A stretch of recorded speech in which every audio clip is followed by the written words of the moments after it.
Господи Ісусе Христе, Сине Божий, помилуй меня грешного. Отца и Сина и Светлия Дух.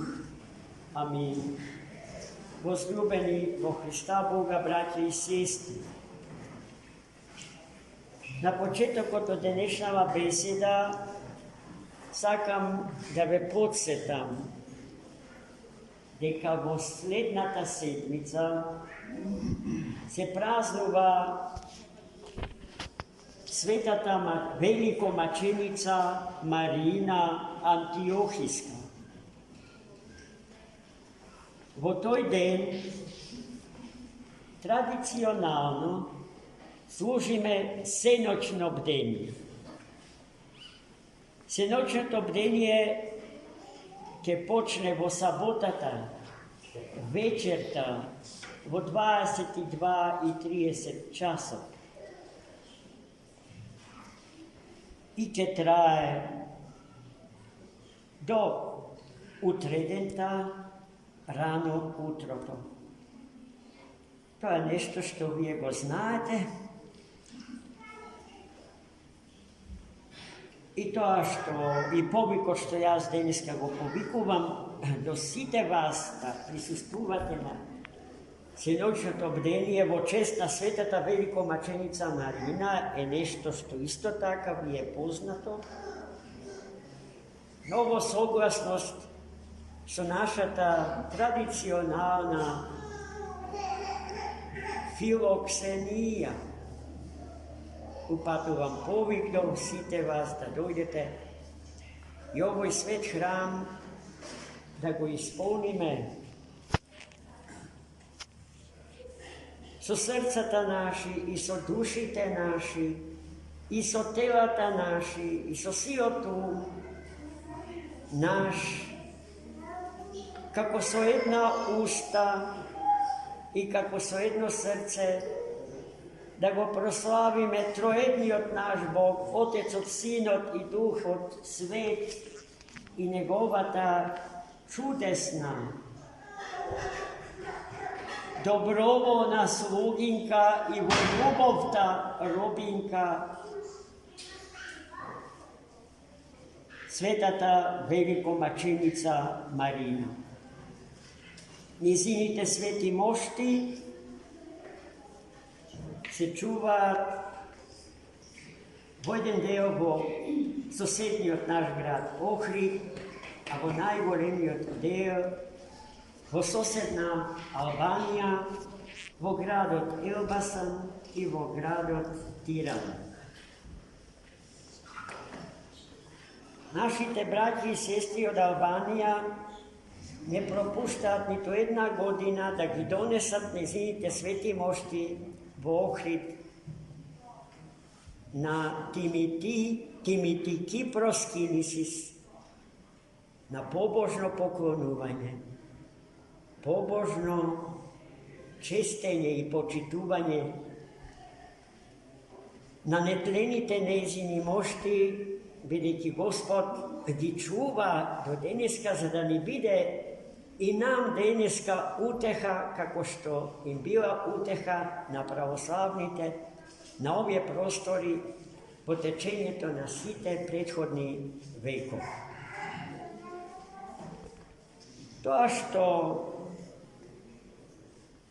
восхитува во животот на светата великомаченица Марина е тоа што восхитува во животот на двајцата големи сведоци на силата Господња од денешната евангелска перикопа, од денешното евангелско четиво, а во него чувме се зборува за двајцата слепци, кои што кога го виделе Христа Господа, викале незапирливо со висок глас и барале од него да ги излечи.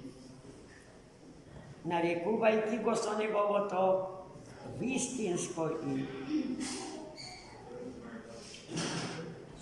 Син Божий, син Давидов, син на живиот Бог. Иако тие не можеле со нивните телесни очи да го видат и да го познаат кој е Христос, но тие него го видоа и го познаа со духовните очи, со очите на Духот Свет во нив. И Христос, откако влезе во куќата на кај која што се беше запатил, ги викна и двајцата слепи и им го постави прашањето кое што по се изгледа секој од нас скриено во себе си го поставува во инвертна форма. Верувате ли дека можам да го направам тоа што го барате од мене?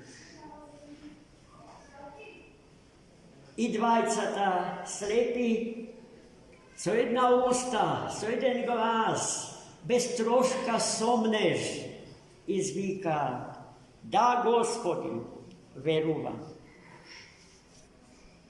И Христос ја виде нивната вера, во која што не најде ни трошка сомнеж, туку целосна предаденост Богу, на Бога живиот, на Бога лекарот, на Бога живототворецот.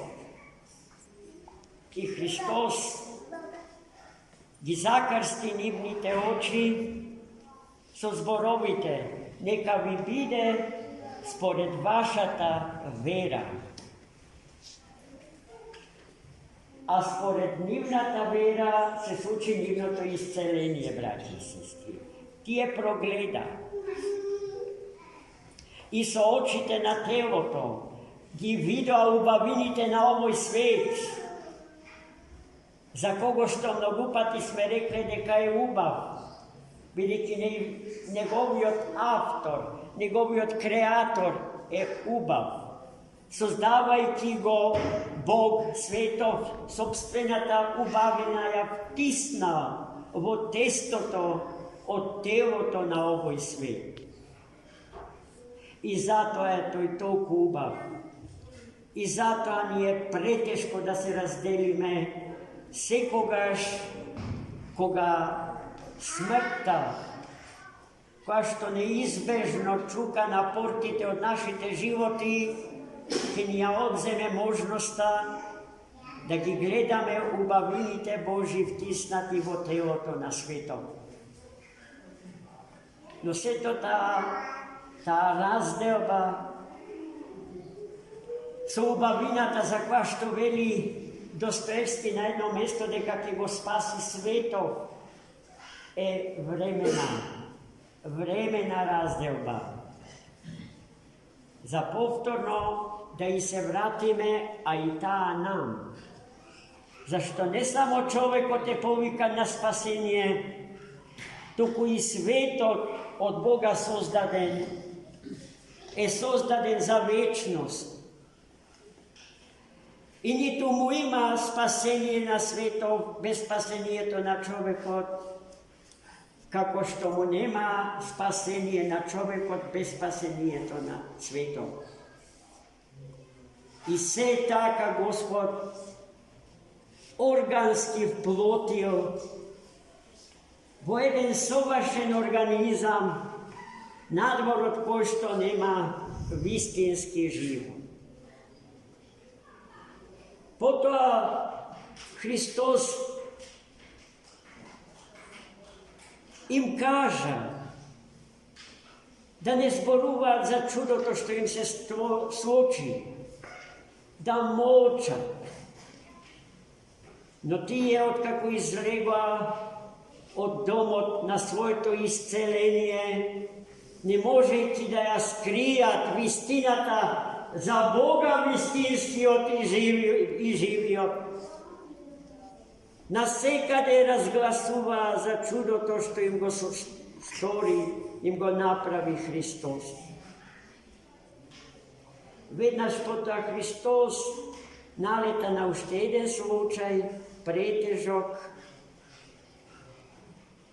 на човек, обседнат од демоните и нем. И за него се случи голема молитвена прозба, ако е можно да го исцели. Христос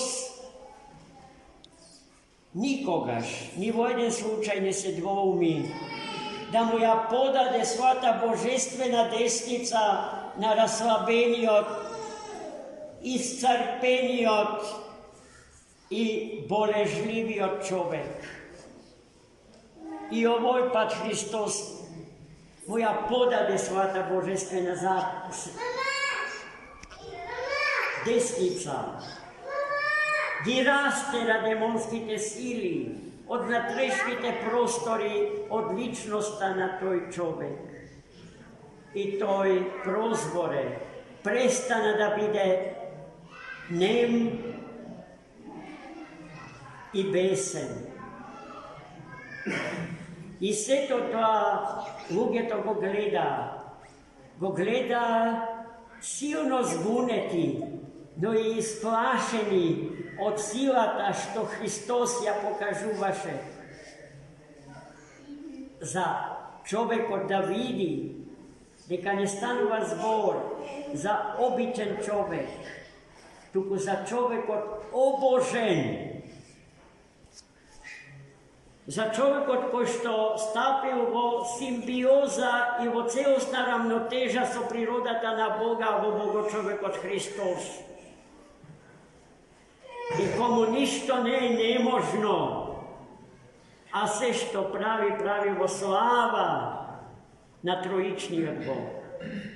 И за добро и за спасение на севкупната творба Господня. Во умовите на завидливите свештеници од еврејската синагога се роди помислата дека сето тоа Иисус, според нив, човекот, го прави под дејство на демоните. Но не еднаш зависта на тие луѓе ја карикираше и ја деградираше вистината за вистинскиот Бог и за вистинскиот човек. Христос веќе не им обрнуваше внимание. Според последните зборови на евангелското четиво читано денеска, Христос продолжи да ги посетува околните краишта и да им подава рака на немокните, на несрекните, на тажните, на болните, на сиромашните, на сите луѓе кои што страдаат на неброени можни и неможни начини.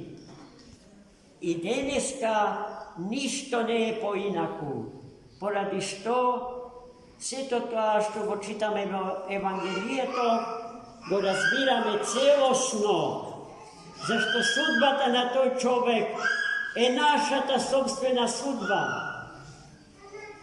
Но тоа што ни дава утеха и радост е сознанието и фактот дека Христос и денеска е со нас, онака како што беше со денешните евангелски јунаци. Амин.